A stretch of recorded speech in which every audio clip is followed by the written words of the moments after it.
Let's discuss a little bit about some of the techniques. So we've figured out this 18,000 hours or 50,000 hours, but at the same time, we know that public education is wasting a lot of time, right? And I think that a lot of the rote memorization that education is normally taught in is possibly the most inefficient way of learning most things. Maybe there's a couple of exceptions out there, but I would say the majority of them, there's much better techniques. Let's talk about what those techniques might look like. There are many levels at which we can discuss this. So I'd like to start at the macro level. And we need to be careful with our terms. And so I'll define the terms along the way. At its core, there are some skills that are necessary for success in modern life. There are some foundational skills. My basic framework for these skills I took from Naval, and it's his 5-part framework that we used to talk about: the 3 R's: reading, writing, and arithmetic. Now we talk about the 3 R's because they're still perfectly valid, of reading, writing, and arithmetic.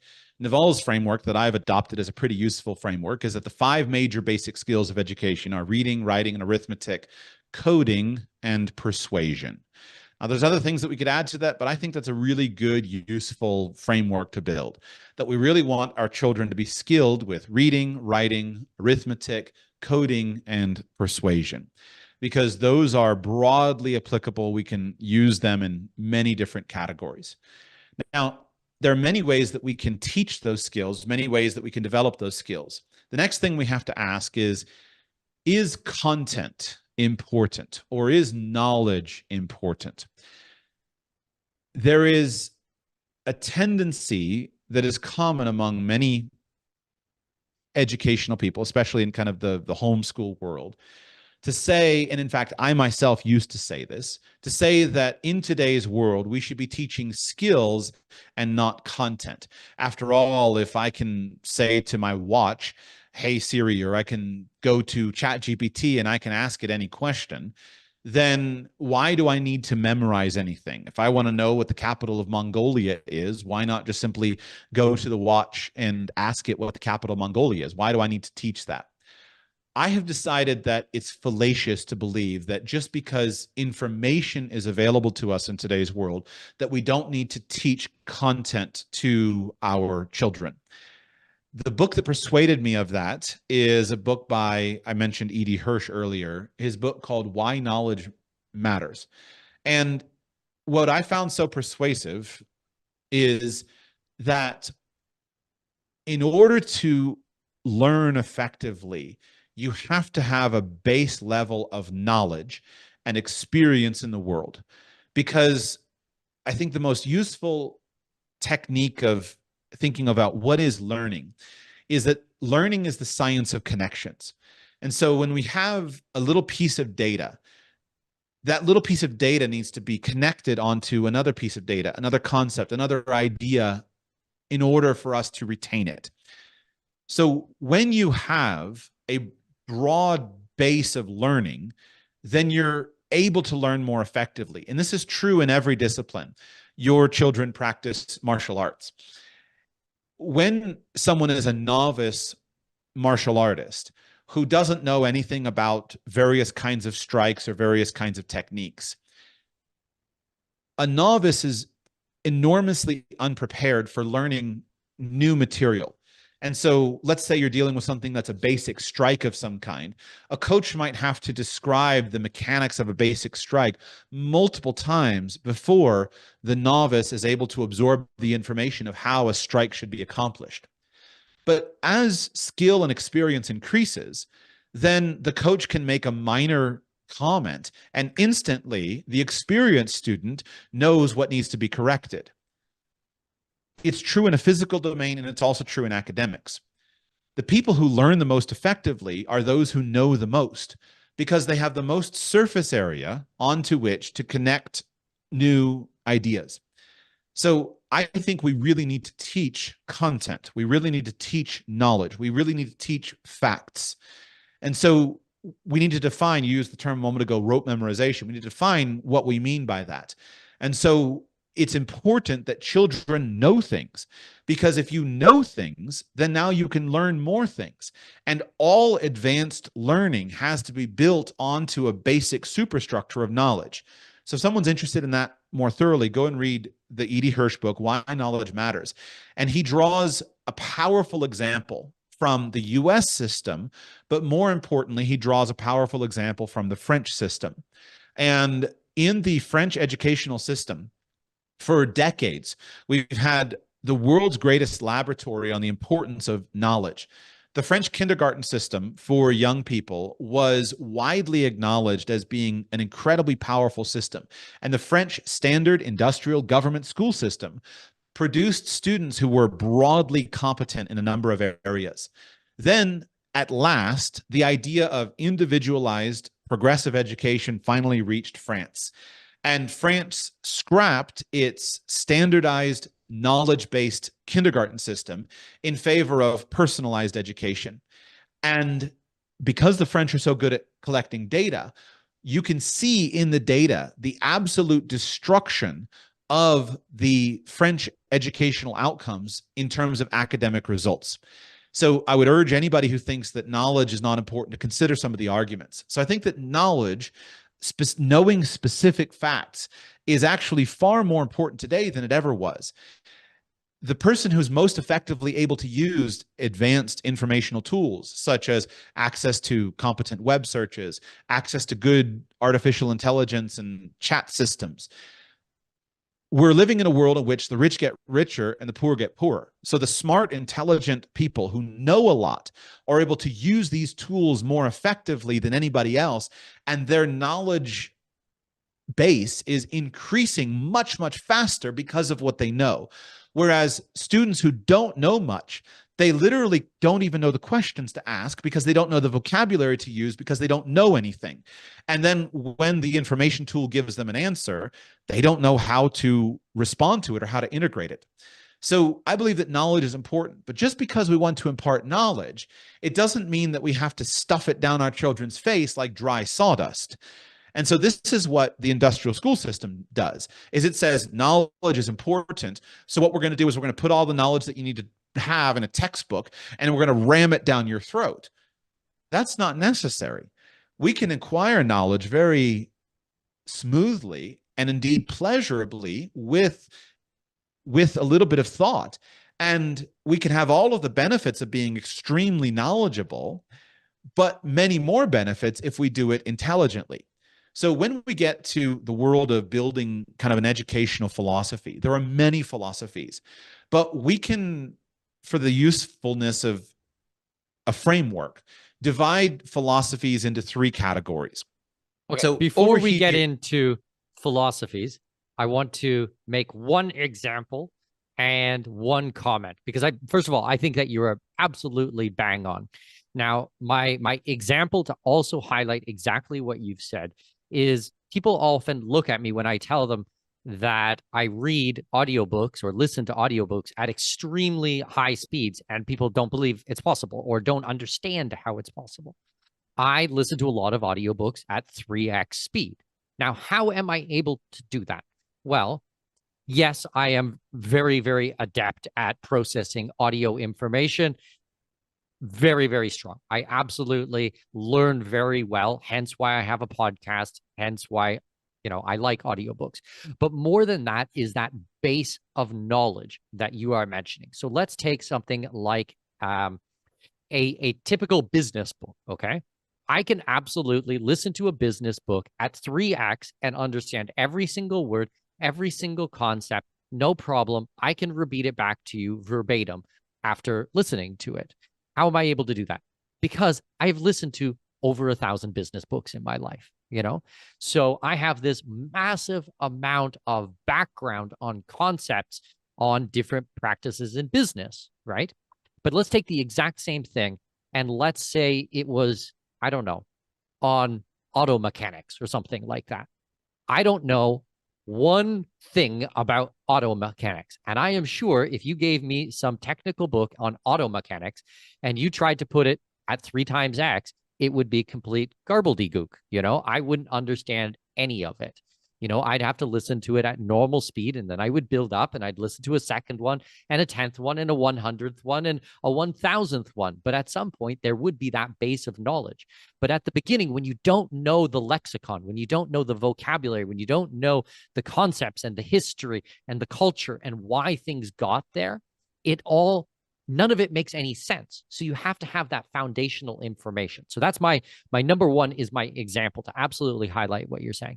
Number two, and it's really getting into, what you just said at the end on the rote memorization, is that yes, it is important to know things, but how we learn them can be done in context. So as we mentioned before, I love traveling with my children. You love traveling with your children. We homeschool, world school, unschool, in my case, my kids.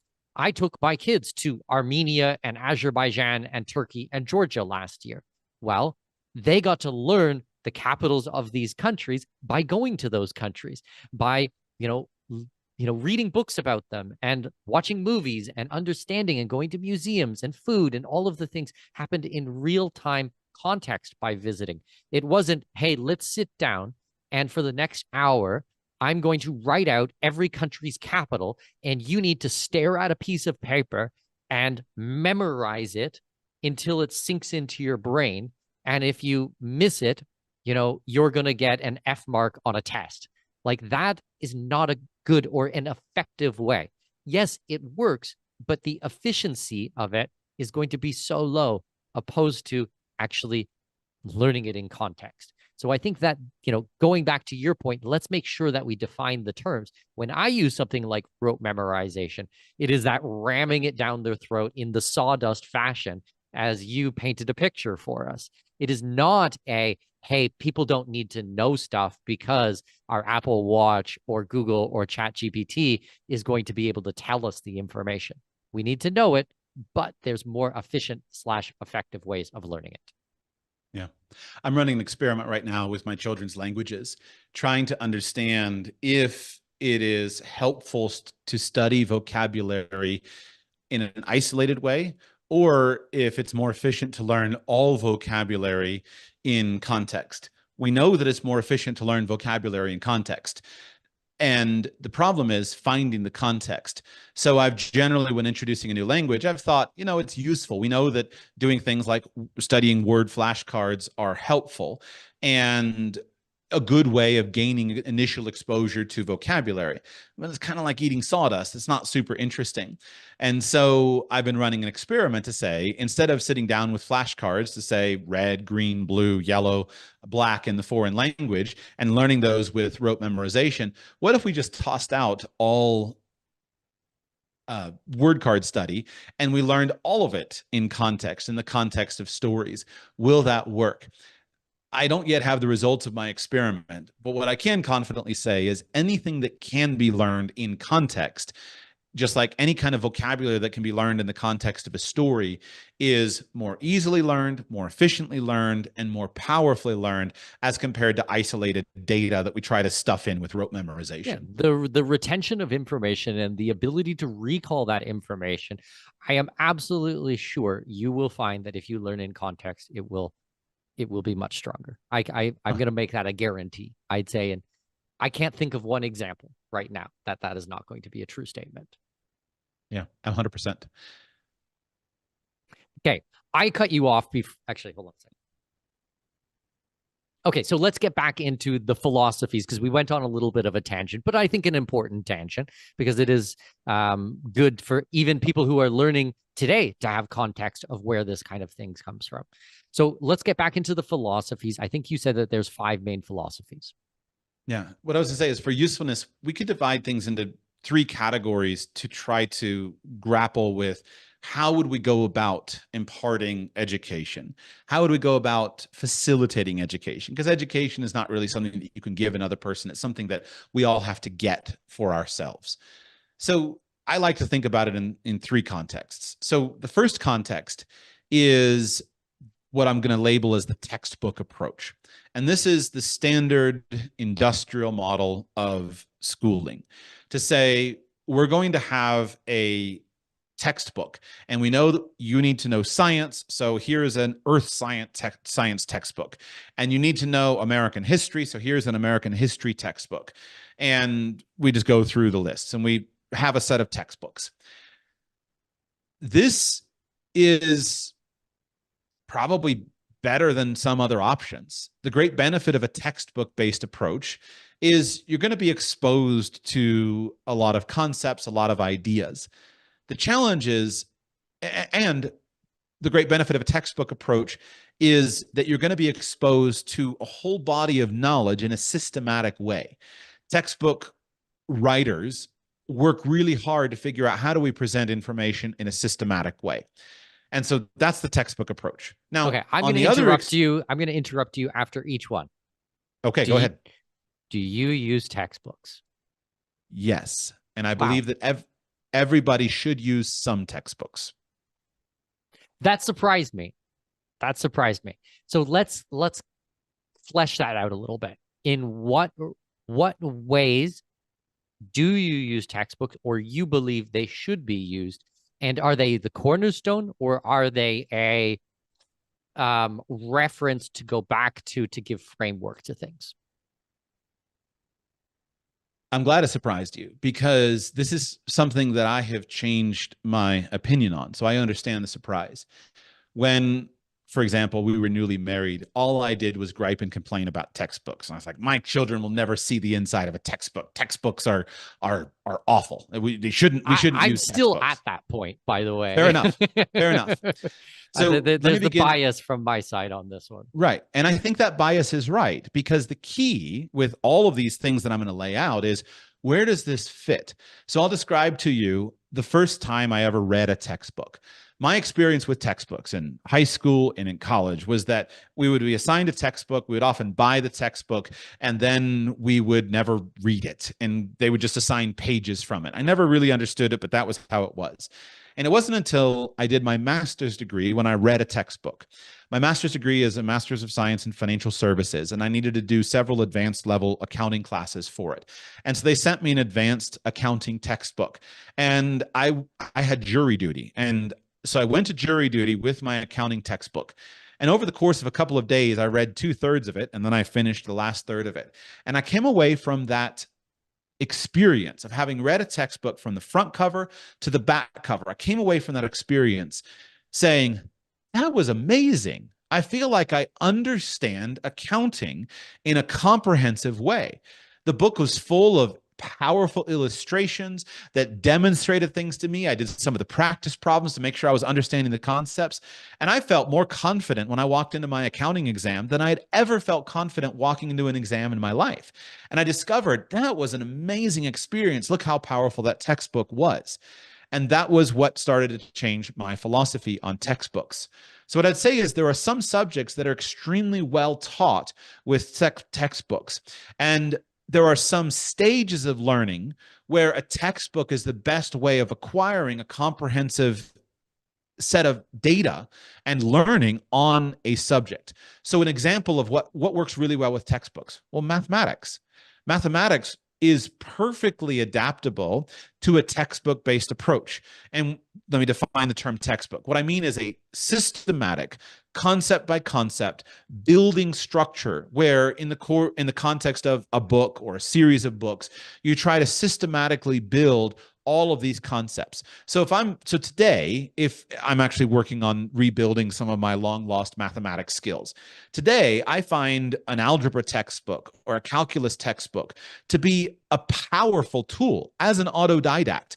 I don't want to learn mathematics randomly and haphazardly.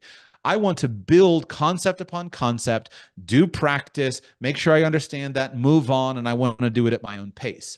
So this would be an example of a textbook that is where a textbook is really useful. And as an adult learner, I would use textbooks. Let's say that I myself wanted to go and make sure that I think about physics. and we'll get to the other categories, because I don't think textbooks exclusively or even textbooks first is the right approach in education. But as an adult learner, I'm going to go get myself a physics textbook, and I'm going to look through it, because it's going to give me an overview of the concepts. It's going to teach in a very systematic way this structured, systematic discipline. Now, what am I not going to use a textbook for? I'm not going to use a textbook to learn English. I'm not going to use a textbook to even study the humanities. I'm not going to use a textbook to study history, because those are not systematic, structured subjects where it's line upon line, precept upon precept. On the contrary, those are a tangled web of ideas, and you can basically just jump headfirst into those subjects anywhere that's convenient, and you can build on them. We might reference a textbook from time to time, but those are not good subjects for a textbook-based approach. And in addition, we need to think about the age of the learner. So at the moment, with my children, there is exactly one textbook other than a math curriculum, which is not physical, which we're not using. Excuse me. There's one textbook that I'm using, but it's a textbook that is not written in that kind of comprehensive, structured way. On the contrary, it's written in a very narrative-based approach, but it is systematically covering, in this case, it's a human anatomy textbook. But I've worked very hard to find a textbook that I think is appropriate for a 10-year-old. So in the high school years is where I think textbooks become very important, but they should be built upon a deep narrative understanding of each subject of interest. And you use textbooks to make sure that your systematic understanding is comprehensive, is clear, and your frameworks and your concepts are neatly covered, and they're covered comprehensively to prepare you for relevant exams. Well, I think this is an important point, and I will absolutely give you credit, because I think that mathematics absolutely makes sense. And I'm glad that you mentioned history, because I think that history absolutely does not make sense for a textbook. And I've looked at history textbooks, and I'm a massive reader of history books and biographies and autobiographies. And I can tell you that history comes alive through stories. And if you want to destroy a story, put it in a textbook, because that it'll absolutely take all of the fun out of history. And it is absolutely, for me, one of the most enjoyable subjects or things to study or learn or build up a base of knowledge from. But for that, you need to read accounts and people who were there, people who studied it. It has to be done in such a different way than you are going to learn mathematics, for sure. Right, right. So let me lay out these other two categories, and you'll see where I think we need to think about them. So Sure. On the one extreme that I began with is what I called a textbook, purely textbook curriculum. And there are many curricula available like this. Now, on the other hand, on the other extreme, we could have what I'll call genuine, hardcore, radical unschooling. And if we went unschooling itself is a term that is hard to define, because every expression of unschooling is unique. And a lot of people say I'm unschooling primarily because they're repulsed by the philosophy of industrial schooling, but they're not actually not doing anything, right? So I think you're a clear example of this. It's not like you don't pay any attention to anything. You're just not imposing an industrial curriculum, sit in the desk, read these pages, you have to do this every single day type of learning environment. So at its extreme, the unschooling philosophy, and I'm not, to be clear, I'm not against unschooling. I have studied unschooling quite a lot, and I'm inspired by many aspects of unschooling. But what I'll call unschooling, or what in this context, what I mean is exclusively interest-based pursuits, interest-based studying, no forcing or requiring of read this book, do this exercise, etc. It's purely interest-based, and the pathway through is haphazard. And so if you read an experienced unschooler's book, I could look up the title if you need it, but I read a great one last year by a Canadian unschooler, and it was called Unschooling to College. And she kind of went over this, and basically her idea was that children should follow their interests exclusively, and it's perfectly fine for them to have a haphazard introduction to a subject. So if they run into this subject and they don't have the prerequisites, they'll figure it out themselves. And I think unschooling fits really beautifully with some things, but in my mind, it doesn't fit beautifully with all things. I want to be a well-educated man. That is a goal of mine. I want to be a polymath. I'm an autodidact, but I want to be well-educated. And well-educated doesn't mean world class in only one area. So I found this years ago when all I read were business books and I wanted to get rich. And so all I read were business books. And like you described, you can have a great understanding of business, but then you turn around and you say, I don't really have a context for world affairs or for history. Where do we come from? Where are we going? Or I don't have a context for these things. So a well-educated man, I think, is one who has a basic familiarity with most of the modern branches of knowledge that are relevant to our lives.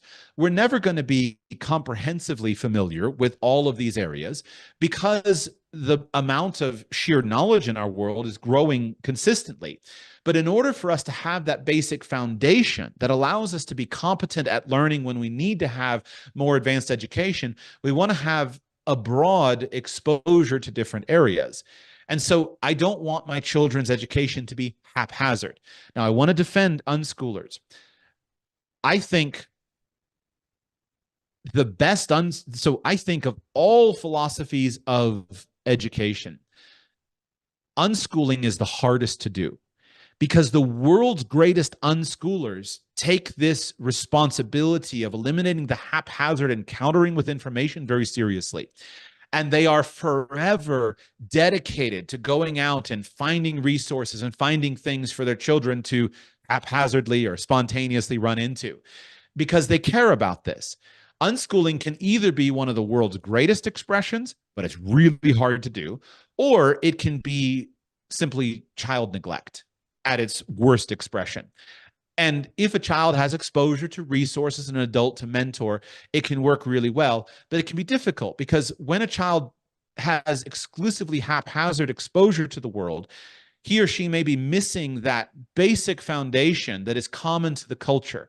And I've read a lot of stories of unschoolers because of my interest in these topics. And some of them appreciate many aspects of their education, but they often feel quite isolated from the common knowledge. And there is a base of common knowledge that when we have it, we become functional in society. And when we don't have it, it can lead to enormous lacks of self-confidence because we recognize that I don't know the things that other people know. I don't have the common knowledge. And it can lead to inability to progress to one's capacity. So those are kind of two extremes. And while we'll draw from them, for example, I think we can and should make a list of subjects that for which unschooling is entirely appropriate. And a lot of times these subjects would be very informative. So I'll give it some examples from my own life. I dabbled when I was a child. I dabbled in leather working for a time.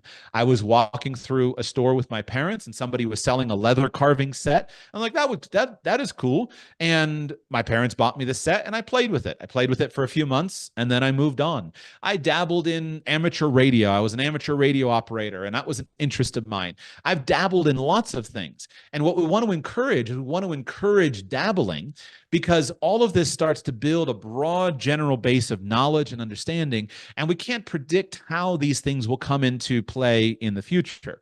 But I think it would be silly to say that leatherworking is a core fundamental subject that a well-educated child has to know. So we want to encourage and give lots of time for interest-based learning, and we want to surround a child with resources, but we want to make sure that the child is not missing something that we consider to be truly important. I think that makes perfect sense.